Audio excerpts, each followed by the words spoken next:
Today we're making a super creamy Roman cacio e pepe. Guys, this recipe is no fail, 100% success guaranteed.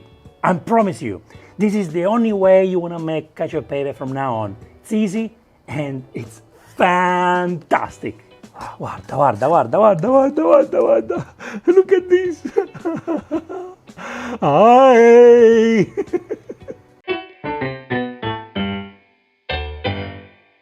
I spent a week in Rome searching for the best cacio e pepe, best carbonara, best Roman dishes. And today I want to make the cacio e pepe better than Rome for you.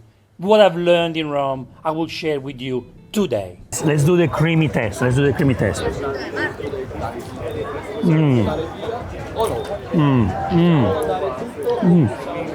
To make a fantastic cacio e pepe, we need 3 ingredients. The Pecorino Romano, okay? It's very important that you use Pecorino. Other cheeses are not gonna give you the same culinary experience. Pecorino Romano. I recommend you to use minimum 75 grams of grated Pecorino Romano for 125 grams of pasta, which is portion for 1. For 2 people, we do 250 grams of pasta for 150 grams of Pecorino Romano. Simple, right? Another important ingredient is the black pepper, which we are going to grind on the spot. Now the pasta. What pasta do we use for cacio e pepe? Fresh pasta is what they love to serve in Rome. Yes, you can do fresh pasta with water and flour. You can do fresh pasta with eggs and flour.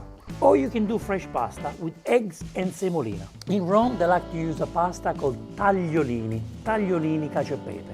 Or you can use pici, which is made with water and flour.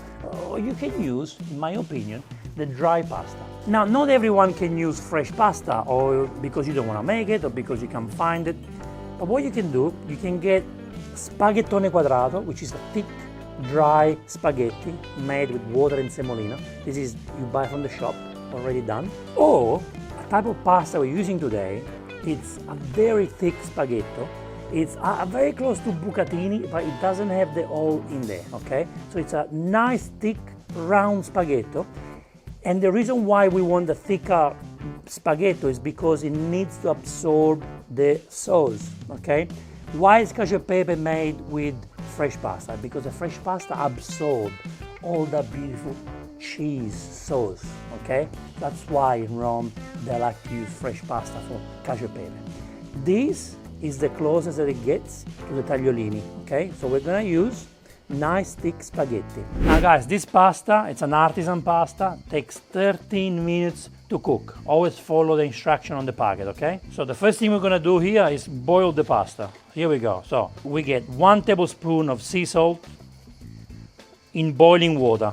Now we get this large thick spaghetti and we put it inside. Let's help the spaghetti to go down. Bye spaghetti.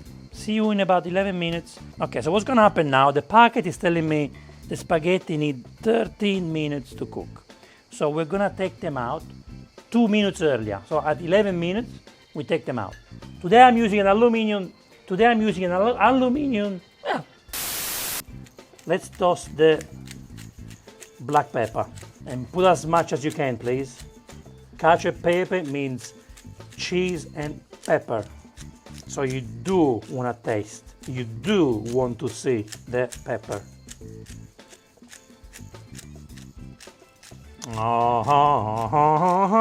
Is this enough? No, it's not enough.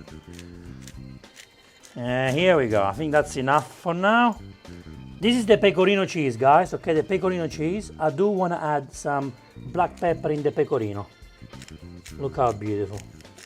Hi, pecorino. Make love with the pepper. Just mix a little bit. Put more. Let's mix more. Perfetto. This pepper takes 2 minutes to toss. You can smell it. The smell is so strong. So after 2 minutes, you can just go like that. And as you can see, it's done. Look at that, look how beautiful it is. So now the packet tells me to take the spaghetti out at 13 minutes to have al dente pasta. But I'm gonna take them out at 11 minutes. So 2 minutes before they become al dente. Because we're gonna finish to cook them in the pan with the pepper. All right, guys, it's been 11 minutes. See, the pasta is nice and silky. Can you see the pasta is like a bucatino, but without a hole in the middle? It's like a very, very thick round spaghetti. Look at that. Beautiful. So now what we're gonna do, we get the pasta and we add the pasta in here. The pasta in there. In the pan. Here we go. I like to use tongs to get my pasta. I don't like to throw out the water. Now we get 1 mug of pasta water, which is very important for us. Now we get the pot off the stove. I'm gonna put the pasta on the stove. I'm going to put some pasta water in there. And we're going to continue cooking the pasta in here for 2 more minutes, okay? So you wanna add enough water that will allow you to, to cover the pastas. But you wanna keep stirring just like that. That's what you wanna do. Now let's get more pasta water here because we need to create the cream for the Cacio e Pepe. Now this is a very delicate moment. Don't put too much water. Just put a little bit in there. Mix. You wanna do this gradually, okay? A little bit more. We don't want this to be runny, okay? We want this to be nice and thick. Look at that. Look at this beauty. Can you see? It's nice and creamy. Add a little splash. Don't forget, you don't want this to be watery, okay? You want this to be thick. This is what we got. Look what we have here. This is perfect. This is what we need, guys. This is a bowl of happiness. Here we go. Fantastico.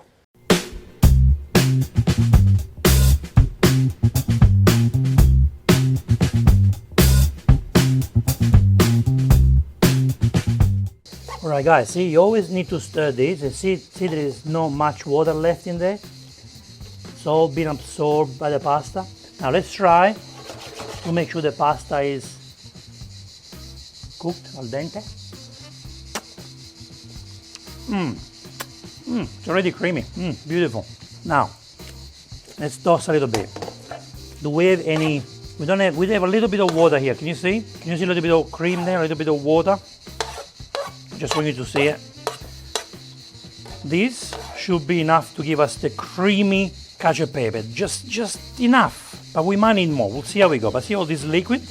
This liquid is gold, okay? This liquid is what's gonna give us the cacio e pepe, okay? Follow me now, guys. Let's put the pan up here.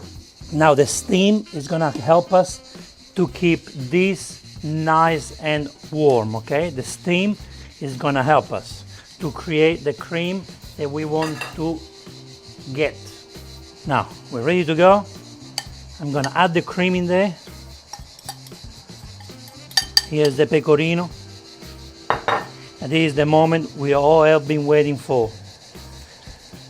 What you wanna see now is the pecorino melting with the pasta. The moment of truth is here, guys. The moment of truth. I'm gonna add a little bit of pasta water, just a tiny bit, a little bit. Just enough. Can you see that cream? This is the cacio e pepe, guys.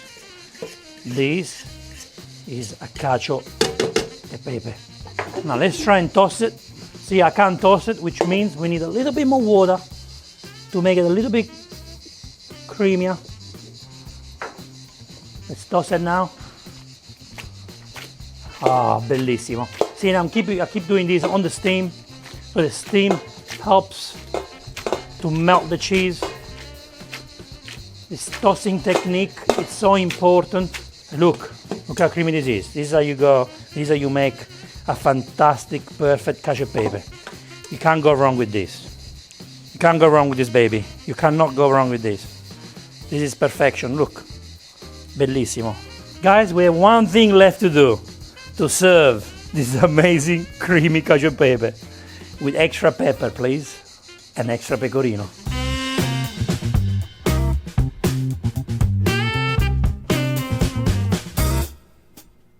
Guys, this is what I'm talking about.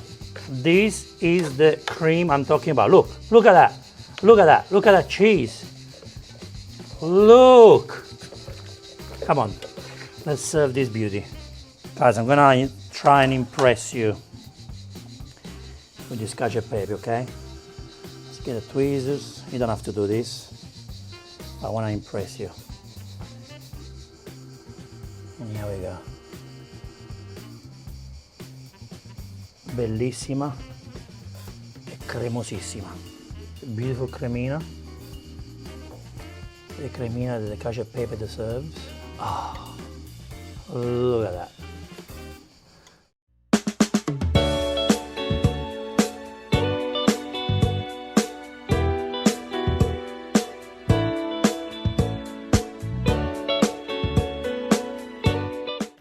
La cremosità, look at that. Oh, look at how creamy this baby is. Look at that.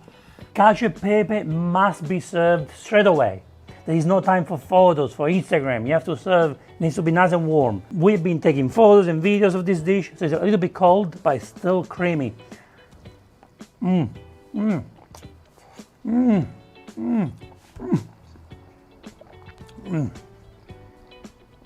Right amount of black pepper, super creamy. That's why I say at least you need 75 grams of grated Pecorino Romano per person. It's so good, so creamy. Do you see how creamy my mouth was? Look. Can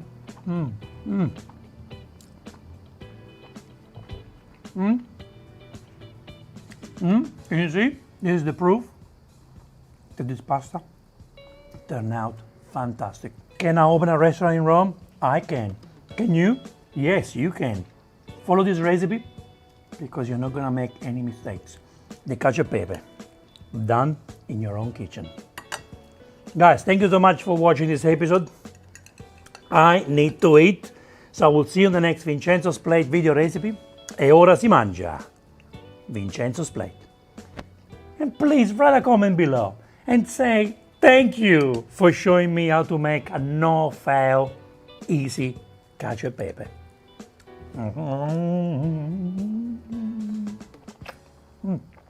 I recommend you a break, and what si dice?